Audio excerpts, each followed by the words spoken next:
کسی کی منہ میں کسی کی زبان تک حرام کا لقمہ نہ جائے. لقمے حلال کے کرو تو بندہ رشوت دینے والا رشوت کھانے والا بھی کہہ رہا ہے مجھے ہی دیکھ کے جہنم کو بھی آئے گا پسینہ. سن بھائی اوقات کیا ہے تیری؟ نبی کا دوہرا داماد ہے, نام عثمان ہے, اتنی حیا والا صحابی ہے کہ جبریل بھی جس سے حیا کرتا ہے. سبحان اللہ. عثمان غنی ہے. قبرستان سے گزرتے تو اتنا روتے کہ داڑھی بھیگ جاتی. کسی نے کہا نبی کے دوہرے داماد ہو, عشرہ مبشرہ میں سے ہو, جنت کی بشارت مل گئی ہے, پھر کیوں روتے ہو؟ تو کہنے لگے محبوب کو فرماتے سنا ہے کہ قبر آخرت کی منزلوں میں سے پہلی منزل ہے, یہی فیصلہ کرے گی کہ آخرت کیسی ہونی ہے. کہا اگر قبر آسان ہے تو پھر حشر آسان ہے, اور اگر قبر مشکل ہے تو پھر حشر بھی مشکل ہے. آج تو معاف کیجئے گا جنازہ لے کے جاتے اور قبرستان میں ٹھٹے لگا کے ہنستے. جتنی دیر میں میت اتاری جاتی ہے اتنی دیر میں پوری فیکٹری کا حساب لگ جاتا. کندھے پہ ہاتھ مار کے کہہ رہا اور بھائی بتا کہاں تھا, ہاں اور بھائی بتاؤ کیا چل رہا؟ بولے کچھ نہیں بھائی بس مزے آ رہے ہیں, ہاں مزے آ رہے ہیں. سن, جسے ٹوٹی ہوئی قبروں کی گلی ہوئی لکڑیاں نہ ڈرا سکی ان کے دلوں پہ تقریروں سے کوئی خاک اثر پڑنے والا نہیں ہے. دل اتنے کالے ہو گئے قبرستان میں بھی ہاتھ مار کے کہہ رہا بس موج آ رہی ہے, موج آ رہی ہے بس.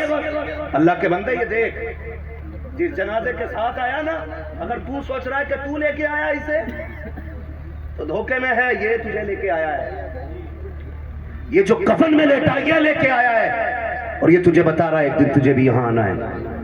آج میں آیا ہوں, کل میرے پیچھے سے تو آئے گا, تو آئے گا, یہ ہمیں بتا رہا ہے. لیکن ہم تو سوچتے ہی نہیں کہ ایک دن یہاں مر کے آنا بھی ہے, یہاں لیٹنا بھی ہے, یہاں حساب کتاب بھی ہوگا. یہ کیڑے مکوڑوں کا گھر ہے, یہ سانپ بچھو کا گھر ہے. اور لوگوں رو کے اللہ سے دعائیں مانگا کرو, اللہ قبر کی منزلیں آسان کر دینا. وہ راضی ہو جائے گا نا تو 2 فٹ کی قبر کو وہ تحت نظر تمہارے لیے باغیچہ بنا کے رکھ دے. اصل اللہ کی رضا پہ کہانی ٹکی ہوئی ہے. سبحان اللہ. اگر اللہ راضی ہوگا تو منزلیں آسان ہو جائیں گی. اور جنہوں نے دیکھا ہی نہیں جہنم کو نا تو انہیں تو مطلب ہی نہیں. اور جس نے دیکھا ہے, دیکھا کس نے؟ میرے نبی نے, میرے نبی نے دیکھا ہے. ایک دن جبریل آ گئے, یا رسول اللہ میں نے آپ کی امت کو جہنم میں دیکھا ہے. توجہ ہے نا, کیا کہا؟ آپ کی امت کو جہنم میں دیکھا ہے. جب جبریل نہیں تھا نا کہا میرے محبوب کی طبیعت بوجھل ہو گئی. جبریل میری امت بھی جہنم میں تھی؟ جی. اتنا سنانا آنکھوں میں آنسو آ گئے. اور خدا کے واسطے خدا ہم اپنے اوپر بھی رحم کیا کریں, خالی تیجے والوں پہ نہ چھوڑ دیجئے گا کہ یہ بخش والے, 40ویں والوں کے ٹھیکے پہ مت رہیے گا کہ یہ جہنم سے نجات دلا دیں گے. یہ تو 40ویں بھی کور میں کھانے جانے لگے, تیجے میں بھی چنوں کے لیے مر جاتے ہیں یہ لوگ. ان کے دھوکے میں نہ رہیے گا.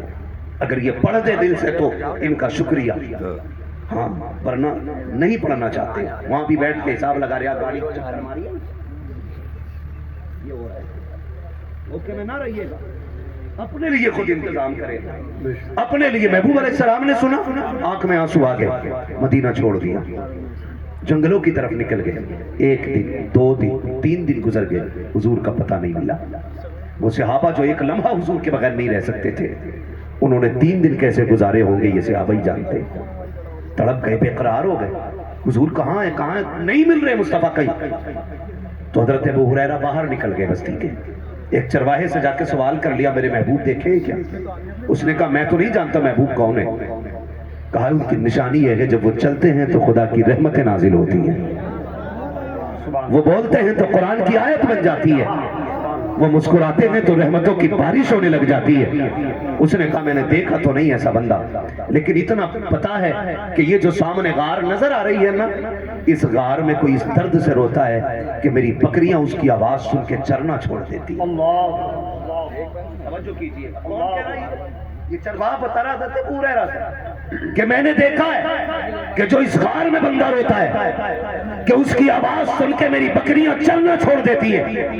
لیکن بات یہ ہے کہ پوری دن نہ اسی کے ساتھ غم میں ڈوبی رہتی ہیں، لیکن نہ کھاتی ہیں نہ پیتی ہیں۔ کمال یہ ہے جب شام کو جاتی ہیں تو دودھ ہر دن سے زیادہ دیا کرتی ہیں۔ سمجھ گئے کوئی ہو نہ ہو میرا محبوب ہی ہوگا۔ ہاں پتہ مل گیا حضور کا، دوڑ کے مدینہ آ گئے، آ کے اعلان کر دیا لوگوں حضور مل گئے ہیں۔ ابو بکر نے دوڑ لگائی، عمر دوڑ کے آ گئے، عثمان غنی، مولا علی سارے دوڑ کے آ گئے۔ حضور حالت سجدہ میں ہے، سرکار کی بارگاہ میں آ کے سلامی پیش کی ہے، سرکار نے ابو بکر عمر سے ملاقات کی ہے۔ اب یہ کہتے ہیں یا رسول اللہ آپ لوٹ کے کیوں نہیں چلتے ہیں؟ تب میرے نبی نے کہا تھا ابو بکر آج میرا اور میری امت کا معاملہ آ گیا ہے، میں اس وقت تک نہیں جاؤں گا جب تک امت کے معاملے میں حتمی فیصلہ نہیں آ جاتا ہے۔ حضرت عمر نے اتنا سنا ہے، رونے لگ جاتے ہیں، سرکار آپ کے بغیر مسجد نبوی کا منبر سونا لگتا ہے، آقا لوٹ چلیے آپ کے بغیر مدینے میں اچھا نہیں لگتا ہے، سرکار لوٹ چلے، بچے جوان سارے دیوانے ہیں، سرکار سب آپ کو تلاش کر رہے ہیں، میرے سرکار زارو قطار روتے ہیں، کہتے کیا کروں میری امت کا معاملہ آ گیا ہے، امت کے مسئلے کو ایسے چھوڑ کے نہیں جا سکتا ہوں، میں رب کے فیصلے کا انتظار کر رہا ہوں۔ اللہ اکبر کی باتیں ہو رہی ہیں۔ کسی نے کہا تھا کہ سرکار کو لے کے جانا ہے تو کوئی جا کر کے ان کے جگر کے ٹکڑے سیدہ طیبہ طاہرہ عابدہ زاہدہ نقیہ تقیہ زکیہ راقیہ ساجدہ قاریہ عالمہ فاضلہ مفتیہ حضرت سیدہ خاتون جنت فاطمہ زہرا کو